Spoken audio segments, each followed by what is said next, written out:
Hi! Again, it's me, Sir Abax, and welcome to our daily bucket. By the way, bago tayo magpatuloy, thank you muna sa lahat ng mga nag-like ng page ko. Thank you sa inyo. Thank you sa mga nag-share. Thank you sa mga nagko-comment. At I hope patuloy kayong sumuporta. Okay? So ngayon, ang ating bucket for today ngayon ay nanggaling sa isang estudyante. Ito yung bucket niya. Bakit daw may mga taong manhid? Manhid. Manhid ka ba? Well, makinig ka.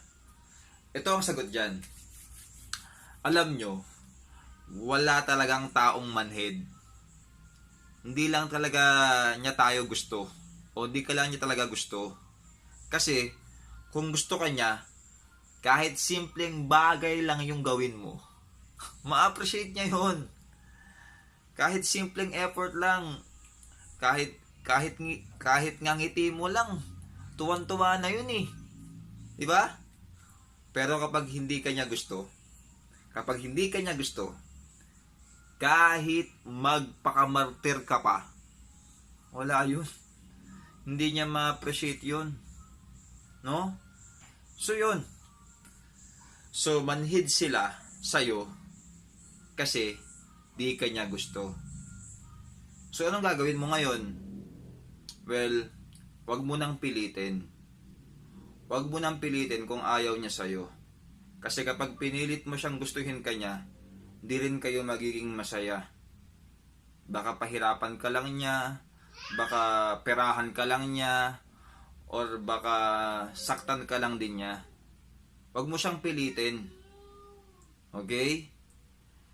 Kasi, isa ring dahilan, ang pagpilit kasi, yan ay contradict sa love.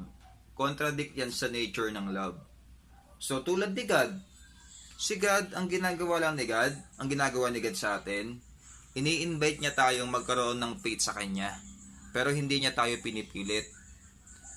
Kapag ayaw mo, o kapag ayaw ko, hayaan ka niya. Pero patuloy pa rin siyang magi-invite. Pero kapag ayaw mo, hayaan ka lang niya. Ayaw mo eh. Ayaw mo eh. So meron tayong freedom of choice. At kapag sinira ni God yung freedom of choice, hindi na siya love. Hindi na yung love. Kaya ang ginagawa ni God sa atin, ini-invite niya tayo na magkaroon ng faith sa Kanya. Kapag ayaw natin, well, kawalan natin yun. Kapag ayaw natin, kawalan natin yun. Kasi mawawalan tayo ng eternal life, mapahamak tayo. Okay? So, pareho lang yun sa taong gusto mo na hindi ka gusto, na ginagawa mo ng effort. Kumbaga, sabihin na natin matindi ka magmahal. Talagang todo bigay ka magmahal. Pero hindi niya pa rin pinapansin, nagpapakamanhid siya. Well, ito tandaan mo. Kawalan niya yon. Kawalan niya yon.